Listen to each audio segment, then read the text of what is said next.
Me gustaría darte una introducción del doctor Abella. El doctor Abella nació en Baracoa, Cuba, así es que tiene una buena asistencia acá de cubanos, doctor. Así es que si va a escuchar ahí los amenes de los cubanos. Es pastor ordenado con más de 30 años de experiencia ministerial. Se ha desempeñado como decano académico, profesor de estudios de posgrado por muchos años. Y como lo dije en la introducción que hice del entrenamiento, felicito mucho al doctor Abella porque gran parte de su carrera ministerial la ha dedicado a prepararse sirviendo al Señor, pero a la misma vez teniendo sus estudios formales y profesionales.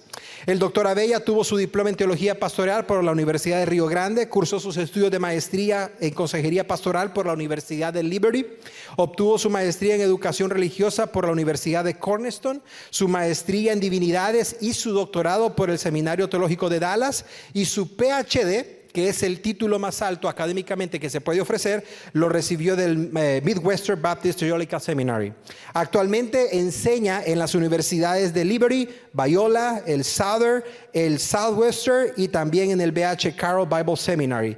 Tiene una amplia experiencia como docente, como catedrático de nivel de maestría y doctorado, pero sobre todo un pastor con corazón de pastor. Y eso a mí me encanta porque huele a oveja. Y de eso se trata, no el típico docente que está detrás de un escritorio, sino aquella persona que tiene involucramiento con la iglesia local y con las ovejas. Está casado con Claudia, su esposa, por más de 30 años, y ella me pidió que enfatizara felizmente casado. Así es que ese énfasis es muy importante, ¿no es cierto? Y nos alegra mucho de que ella le pudo acompañar en este viaje. Han procreado a 3 hermosos hijos y ya están en la etapa de nietos. Y me dijo el doctor Abella hace un momento cuando estábamos cuadrando el servicio de hoy, pastor, me dijo, yo hubiese querido comenzar con los nietos y después con los hijos. Pero no se puede, pero sin lugar a dudas Dios le ha permitido una nueva etapa al doctor Abella como padre, como abuelo y ahora un amigo de Shadow Mountain en español. Así es que sin más preámbulos te invito a que recibamos con un fuerte aplauso al Señor por la vida del doctor Fernando Abella.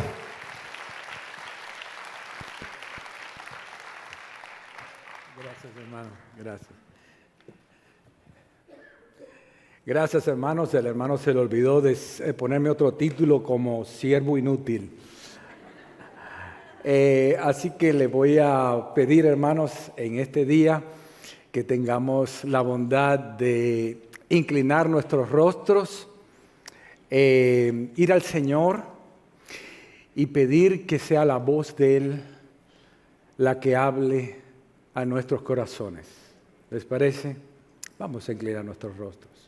Padre Santo, te doy muchísimas gracias, porque tú, Señor, eres bueno, y tú, Señor, te dignas de tener misericordia de nosotros.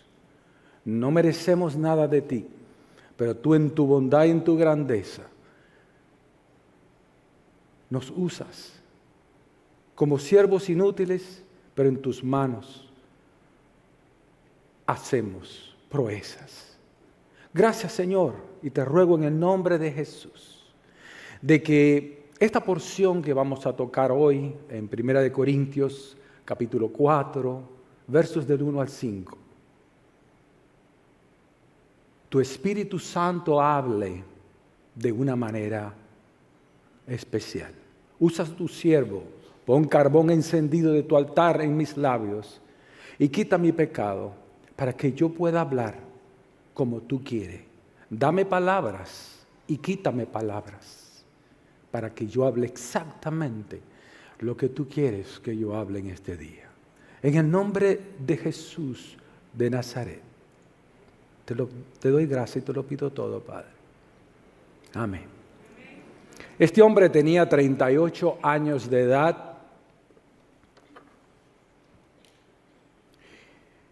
y cuenta la noticia de Francia que este hombre iba manejando en las carreteras de París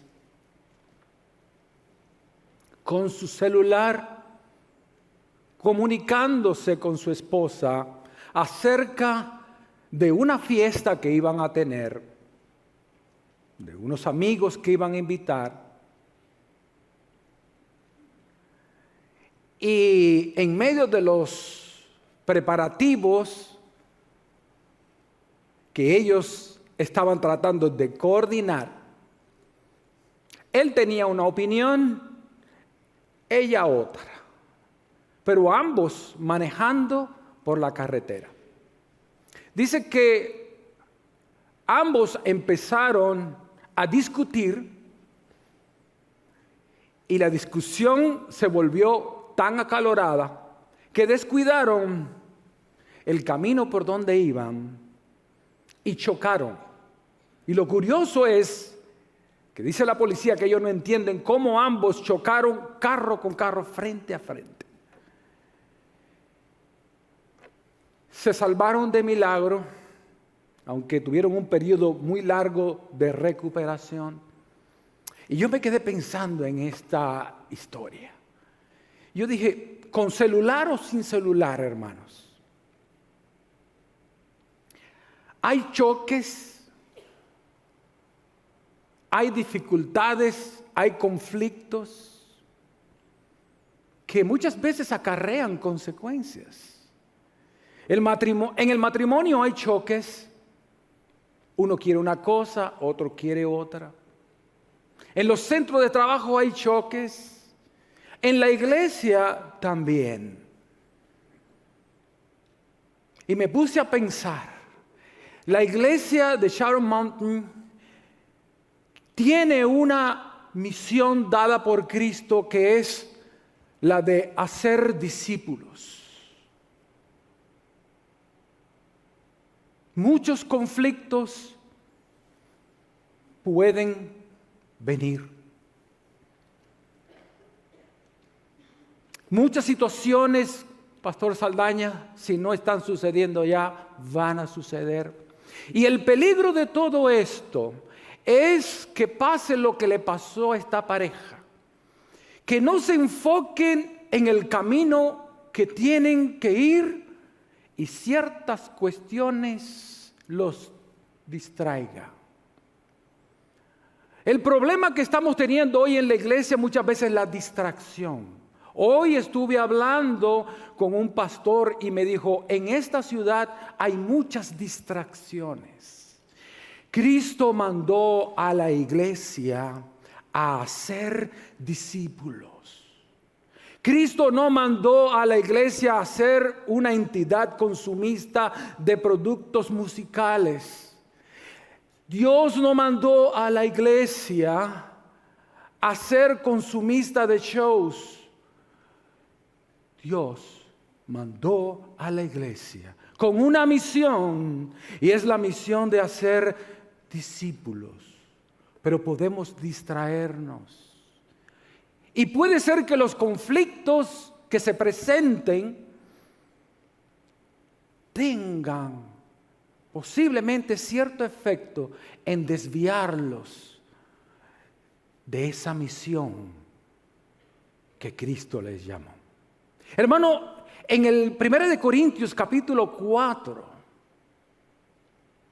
usted ve una iglesia que si se fuese escrito esta carta en estos tiempos, nosotros lo hubiésemos calificado como una iglesia tóxica. Hermano, había inmoralidad sexual, usted conoce. Había demandas legales entre ellos. Había divisiones, favoritismos, divisiones entre líderes. Estaban infatuados con la sabiduría de los hombres. Algunos estaban demasiado orgullosos. Criticaban y menospreciaban a Pablo. Pablo sufría el rechazo tanto del mundo como inclusive de la gente de la propia iglesia. Si nosotros en capítulo 4 miramos cierto tipo de evidencia interna del pasaje, porque así le llamamos cuando empezamos a ver ciertas cositas dentro del pasaje y empezamos a olfatear cómo era que estaba el ambiente cuando Pablo escribió 1 Corintios 4, usted va a notar de que era un ambiente tóxico. Era un ambiente de mucha tensión. Y usted lo nota si está en 1 Corintios capítulo 4 y ve conmigo el versículo 7, por poner ejemplos nada más, ¿ok? Vea lo que le dice en el versículo 7. Pero ¿qué te distingue? ¿O qué tienes que no hayas recibido? Y si lo recibiste, ¿por qué te glorías como si no lo hubieras recibido? Miren el verso 19, nada más que para darle unas pinceladas, hermano.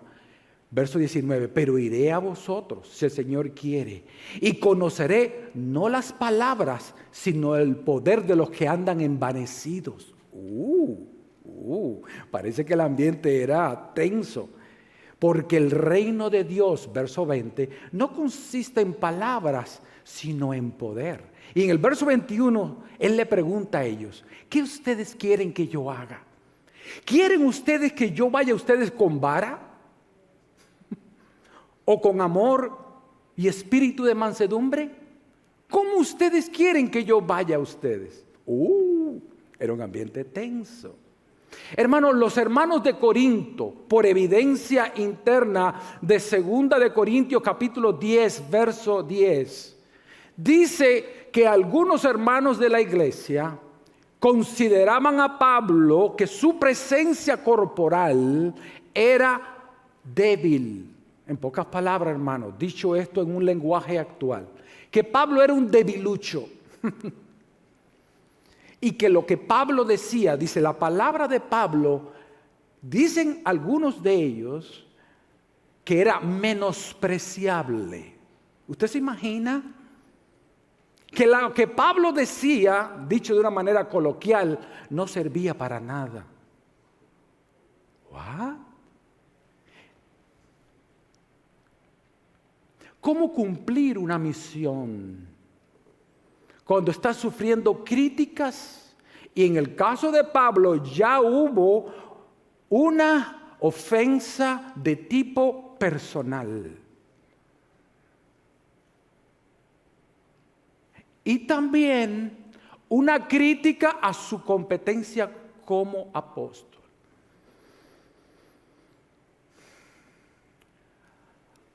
Hermanos, el Espíritu Santo usó a Pablo para escribir a lo menos 13 cartas. Y estos hermanos diciendo que lo que Pablo decía y enseñaba no servía para nada.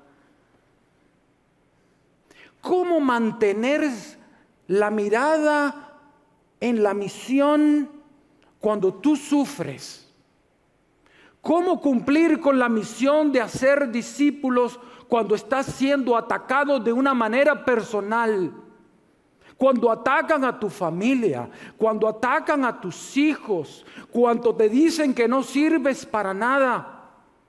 Hermano, el enemigo no está contento con que ustedes tengan esa misión y los atacará, sin duda alguna.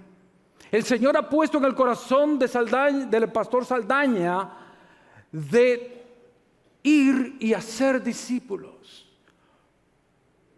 Y yo me he visto en esta misma situación y me hago la pregunta, ¿cómo mantenerse fiel en medio de la crítica, de los conflictos, del sufrimiento? ¿Cómo no perder el rumbo? ¿Cómo seguir la misión que el Señor nos ha dado? Y esa pregunta se la hice yo al pasaje. Pablo, ¿cómo yo puedo mantenerme en la ruta? Y Pablo me da aquí una gran enseñanza, que yo creo que es la tesis de esta porción. A pesar de cualquier sufrimiento, enfoquémonos en la misión de hacer discípulos, procurando ser hallados por Cristo fieles. Amén. Y Pablo me dio 3 enseñanzas a mí por este pasaje, hermano. Dios me habló a mí y lo que Él me habló yo se lo quiero compartir. La primera enseñanza que Pablo me dio aquí en este pasaje es: debes de apropiarte de tu identidad con humildad. Hermano, no hay otro aparte de Jesucristo que haya subido al cielo haya bajado y haya contado lo que sucedió. Hermano, cuando se le hace un tipo de ataque de índole personal a Pablo, la pregunta que yo me hice cuando empecé a leer este pasaje y leí el contexto, ¿cómo Pablo iba a reaccionar? ¿Cómo reaccionar?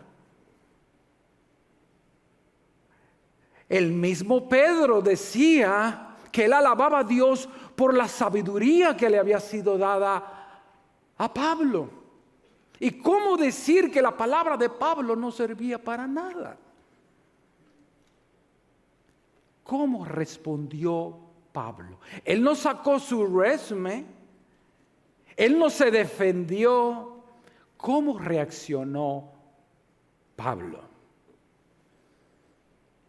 Con humildad, sí, pero conociendo su identidad, quién él es y quién era en Cristo. Ve el versículo 1, dice, así téngannos.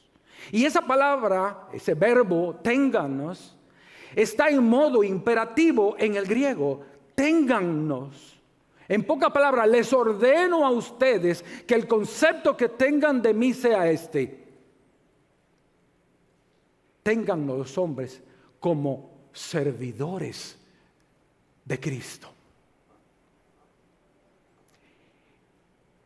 Y cuando él usa la palabra siervo, en el griego también hay a lo menos dos palabras para los siervos. Estaba el doulos, que era el siervo que servía en las casas y tenía más libertad, cierta libertad. Pero aquí no usa la palabra doulos, sino usa una palabra griega muy específica y es la palabra huperetes. ¿Quiénes eran los huperetes? ¿Sabe usted quiénes eran los huperetes? Eran esclavos también, eran servidores, pero que trabajaban en los barcos llamados trireme, que posiblemente está en su pantalla. Trireme porque eran de 3 hileras de remos. Ahora, los huperetes no trabajaban o no remaban en el nivel superior donde podían tener un poco de viento. No remaban en el segundo nivel donde estaba un poco más cómodo. Los huperetes eran los que remaban en el piso de abajo, de más abajo. ¿Y sabe quiénes eran estos siervos? Eran personas que habían sido condenados a muerte y que le habían conmutado la pena de muerte por galera. En pocas palabras, eran siervos que habían sido condenados a muerte y para no ejecutarlos le decían: tienes que remar debajo de esos barcos hasta el último día de tu vida. Y si el barco en una guerra con otros barcos se hundía el juperete junto con el barco y ahí se ahogaban todos porque el juperete tenía unas cadenas atadas de tal modo que no se podía mover. Cuando nosotros entendemos la palabra que Pablo usa acá y la connotación que tiene el ser un juperetes de Cristo, entonces uno entiende cuando Pablo dice: ya no vivo yo, ahora vive Cristo en mí, y lo que vivo en la carne lo vivo en la fe del Hijo de Dios que me amó y se entregó a sí mismo por mí. Yo ahora ya no vivo. Yo soy un condenado a muerte, pero el resto de mis días lo voy a emplear en el servicio del Señor hasta que muera. Por eso es que Pablo dijo muy claramente: si todavía sirviéramos a los hombres, no seríamos siervos de Cristo. Mi querido hermano, en las críticas o lo que le venga a atacar, tengamos siempre esto en mente: nosotros somos juperetes de Cristo. Nosotros no tenemos muchos títulos, El título que mejor nos calza a nosotros es de juperetes de Cristo. Por eso le dice, yo le ordeno a ustedes que me llamen juperetes. ¿Y administradores de qué? De los misterios de Dios. Y aquí cuando usa administradores, usa la palabra oikónomos, que quiere decir mayordomo. ¿Por qué razón? Porque los mayordomos son las personas responsables de administrar los bienes de su Señor.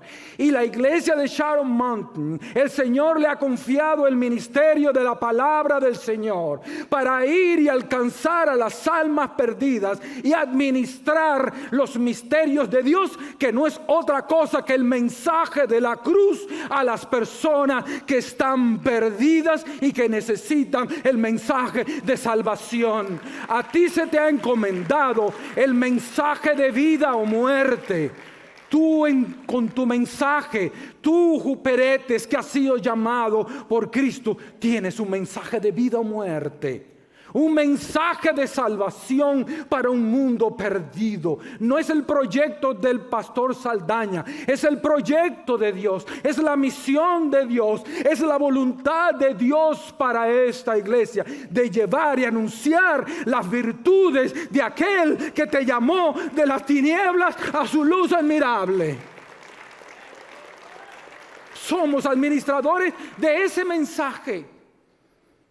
Por eso es que dice Pablo, haya en nosotros el mismo sentir que hubo en Cristo Jesús, que no estimó el hecho de ser igual a Dios. Él no era un wannabe, él era un igual a Dios. Sin embargo, se humilló a sí mismo. Se hizo obediente, se hizo como uno de nosotros, se hizo obediente hasta la muerte y muerte de cruz. La humildad es requisito indispensable para llegar a ese mensaje. Nuestros remos como juperetes es trazar bien la palabra de verdad y llevar al puerto de salvación las almas que están perdidas. Y me enseñó este pasaje una segunda lección. Y es esta: seamos responsables en nuestro servicio, porque un día al Señor tendremos que dar cuenta. Mire el verso 2. Ahora bien, se requiere de los administradores, es decir, de los que administramos la palabra de Dios, que cada uno, nótese el énfasis, cada uno sea hallado fiel. Yo lo voy a repetir, que cada uno sea hallado fiel. Ahora, hay algo interesantísimo en este pasaje, y es que cuando el Espíritu Santo inspira esta escritura y cuando se escribe el verbo ser hallado en un tiempo que no tenemos en español, que es tiempo auristo. El auristo es, vamos a decirlo en términos generales, un tiempo verbal que indica un punto específico, un día, una hora, donde algo se va a realizar o se realizó. Entonces yo me quedé pensando, bueno, ¿qué punto es ese que se está refiriendo Pablo? ¿Qué punto es? Bueno, se está refiriendo al juicio del gran trono blanco. No, para el cristiano no. ¿Por qué razón? Porque no hay ninguna condenación para los que estamos en Cristo Jesús. ¿Y cuántos dicen amén a eso? Gloria a Dios que hemos pasado de muerte a vida. Pero esto no, ustedes aplaudieron ahora, pero ahora no van a aplaudir, porque esto no le va a gustar. Pero yo se lo tengo que decir. Hermano, aquí se está refiriendo, ¿sabe a qué? Al tribunal de Cristo. Busquen su Biblia, Romanos capítulo 14, y lea conmigo algunas partecitas del verso 10 y 12. ¿Le parece? Por eso le digo, esta partecita no van a aplaudir, no le va a gustar mucho, yo sé, pero lean de todas maneras. Porque todos compareceremos ante el tribunal de Cristo. De manera que cada uno de nosotros dará a Dios cuenta de sí. Hay un momento, un día, una hora, un minuto establecido en el reino de Dios donde cada uno de nosotros vamos a tener que mirar a Cristo cara a cara. Para determinar si va a ser salvo o no, no. Si usted va a estar allí, hermano, es porque es salvo. Porque ahí no hay cabida para inconversos. No, es el tribunal de Cristo donde solamente van a participar los cristianos. Y 2 de Corintios capítulo 5 verso 10 nos dice también, léalo conmigo, sé que no les va a gustar. Dice, porque es necesario que todos nosotros comparezcamos ante el tribunal de Cristo, para que cada uno, nótese el énfasis, todos y cada uno reciba según lo que haya hecho mientras estaba en el cuerpo, sea bueno o sea malo. ¿Sabe lo que quiere decir eso, hermano? Que hay un día, una hora, un minuto, un segundo donde nosotros vamos a tener que comparecer y se va a llamar su nombre y se va a llamar el mío y Cristo va a estar parado y tendremos que verlo a Él frente a frente.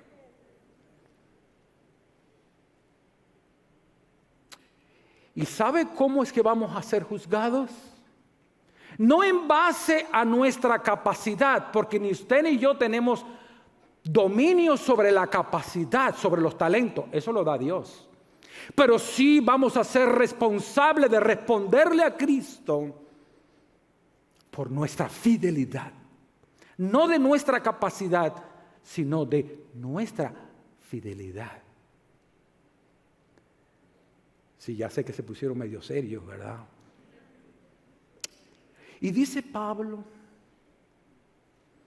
aquí que el juicio no va a venir de los hombres. Miren lo que dice el verso 3. Yo en muy poco tengo el ser juzgados por ustedes o por tribunal humano. Y aquí juzgado significa ser evaluado para ver si eres fiel o no. Ningún ser humano. Dice Pablo, yo aquí no estoy sirviendo para el qué dirán. Ustedes me están atacando, pero es que yo no tengo en mi mente agradarles a ustedes.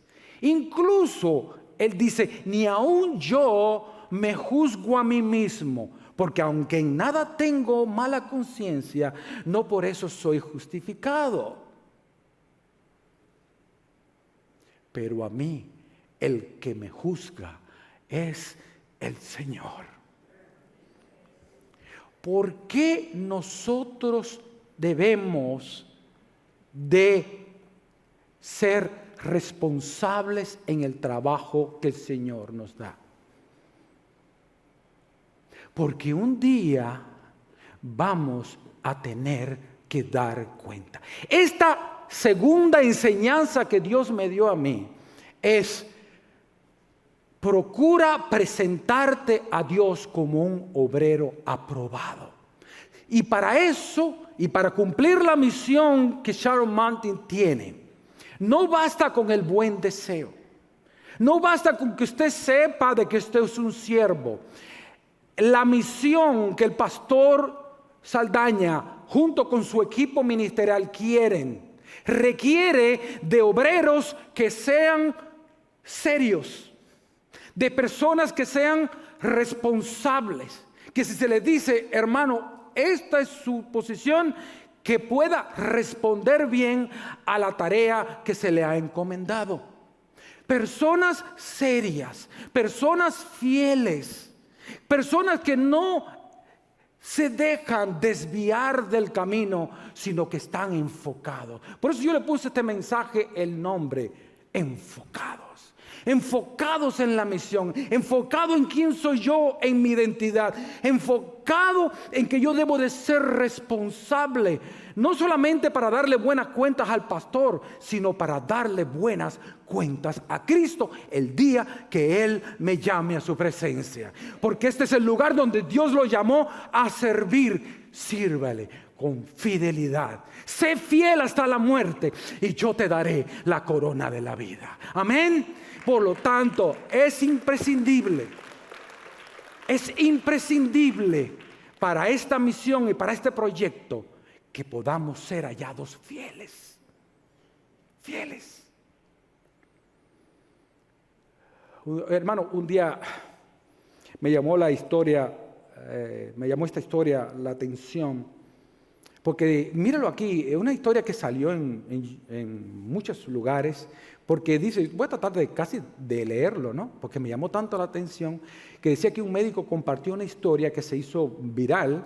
Dice que había un señor que tenía cerca de 80 años y él insistía en desayunar con su mujer. Y dice el doctor que cuando le preguntó qué es lo que pasaba con su mujer, él le dijo, bueno, mi mujer ya tiene Alzheimer y ya no me reconoce. Entonces dice el médico, ¿y aún sigues desayunando con ella cada mañana a pesar de que ya ella no te conoce? Y él dice que el hombre sonrió, le agarró las manos al médico y le dijo, aunque ella no sabe quién soy yo sí sé quién es ella.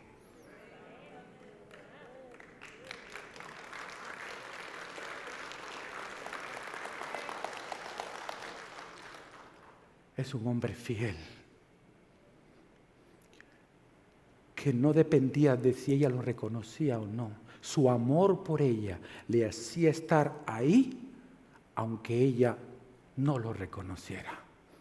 Cuando nosotros servimos al Señor, servimos por amor. Y cuando nosotros decidimos adoptar nuestra identidad y no sacar nuestro resumen, no defendernos, lo hacemos por amor. Cuando nosotros aguantamos crítica, lo hacemos por amor.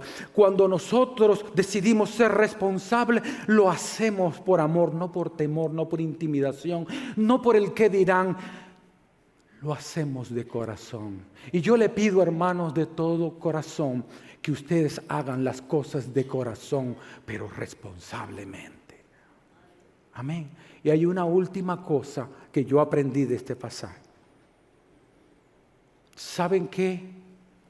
Para que esta misión en Shadow Mountain se lleve a cabo de una manera competente, efectiva, cada uno de nosotros. Digo, ya yo me incluí porque ya yo creo que yo soy parte de Shadow Mountain, ¿verdad, pastor? ¿Verdad? Amén.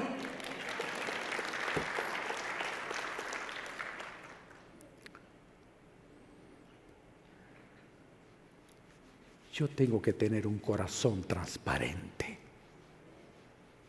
Mi corazón tiene que ser transparente. Y mire por qué yo llegué a esa conclusión con este pasaje. Esto es precioso, esto es lindísimo. Así que ya no juzguemos. ¿Por qué no juzgar a otra persona? Porque ya mi foco no está en lo que el otro haga.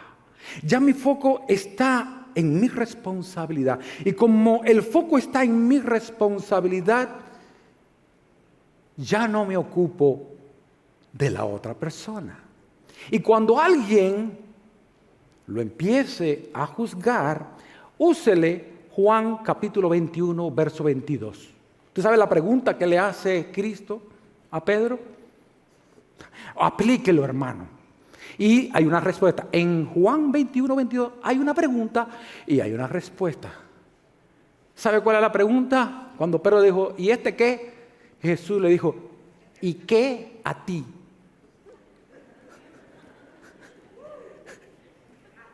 ¿Y qué a ti? ¿Por qué palabra? ¿A ti qué?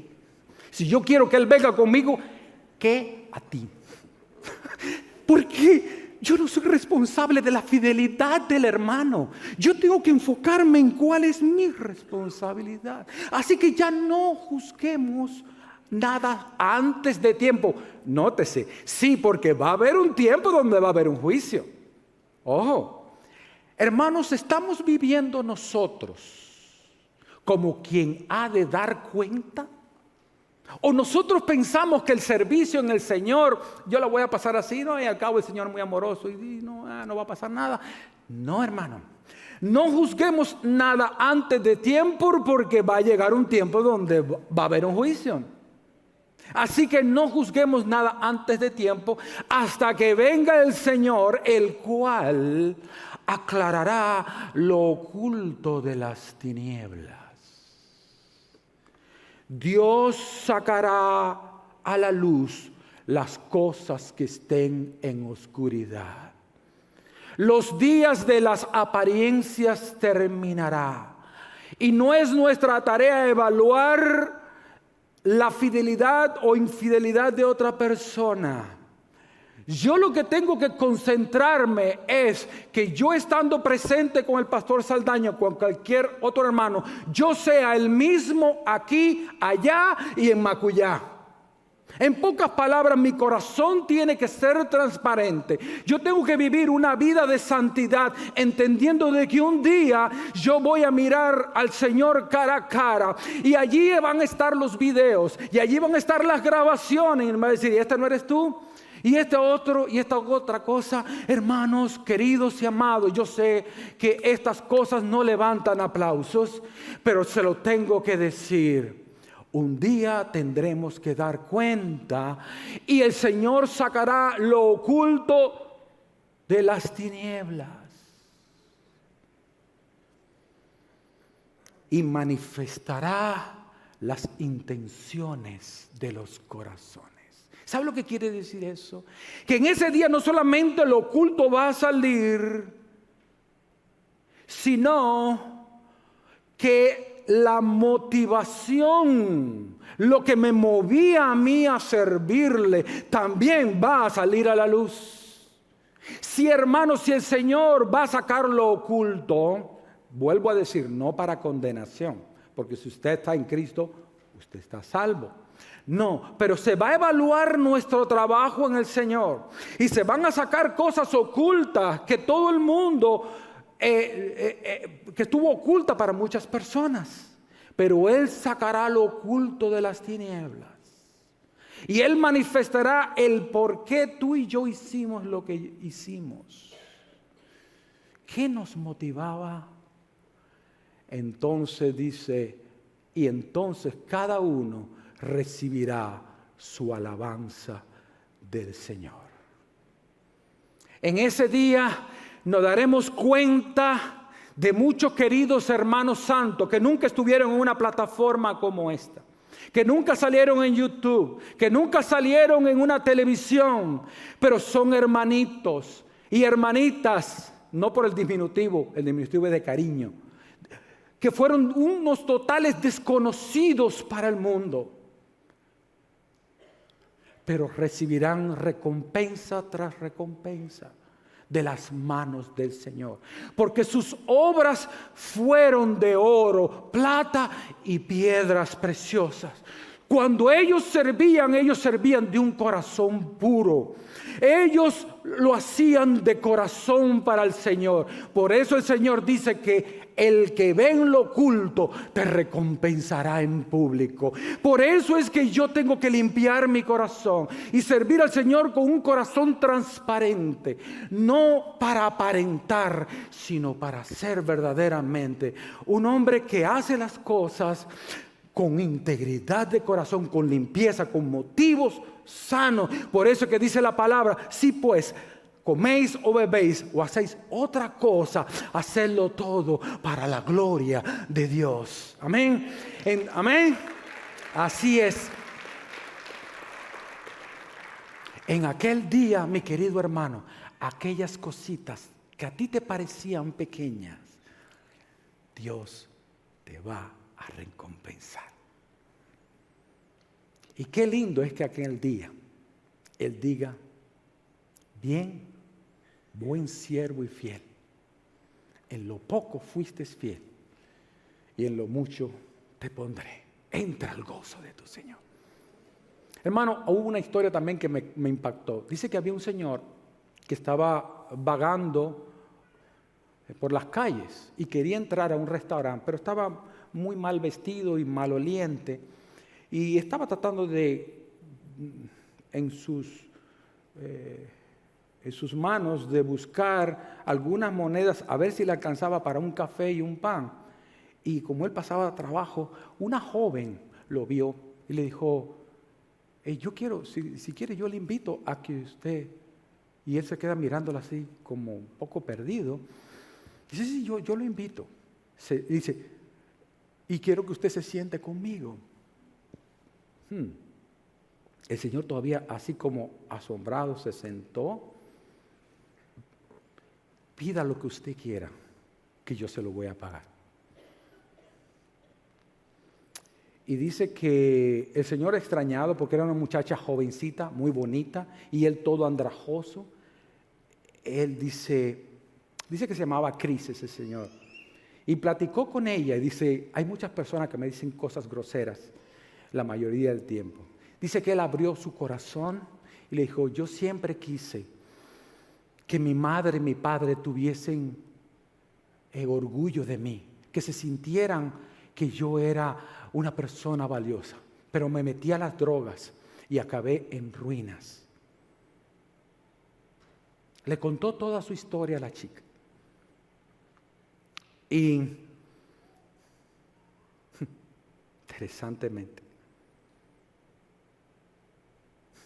este señor fue contactado después, dio su número de teléfono y fue contactado después. La iglesia le compartió el evangelio, esta persona se convirtió. Este hermano se le dio trabajo, se le dio desintoxicación, aceptó a Cristo y hoy está sirviendo y ganando almas para Cristo.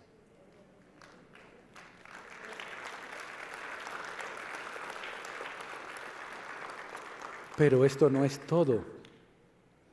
Le dice a la chica: tú no sabías en aquel día lo que iba a pasar. Y le dice: ¿qué es lo que iba a pasar, hermano Chris? Dice: en aquel día yo pensaba quitarme la vida, pero llegaste tú y me mostraste amor. No te importó que yo oliera mal. Me mostraste amor, te sentaste conmigo y me escuchaste mi historia. Y Dios te usó para que ese día yo no me suicidara. Hermanos de Shadow Mountain, ¿cuántos Chris no están por ahí buscando a alguien que les muestre amor, que les muestre comprensión?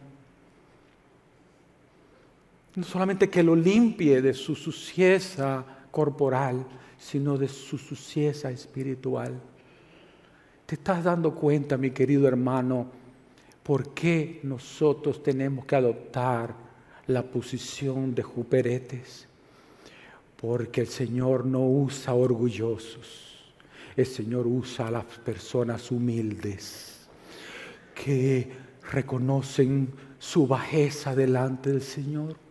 Dios usa gente humilde, Dios usa a gente responsable, Dios usa a gente con un corazón limpio para ganar almas, para ser discípulos, para extender el mensaje del evangelio, que es un mensaje de vida, de limpieza, de poder, de transformación a un mundo que desesperadamente necesita de obreros y de una iglesia así.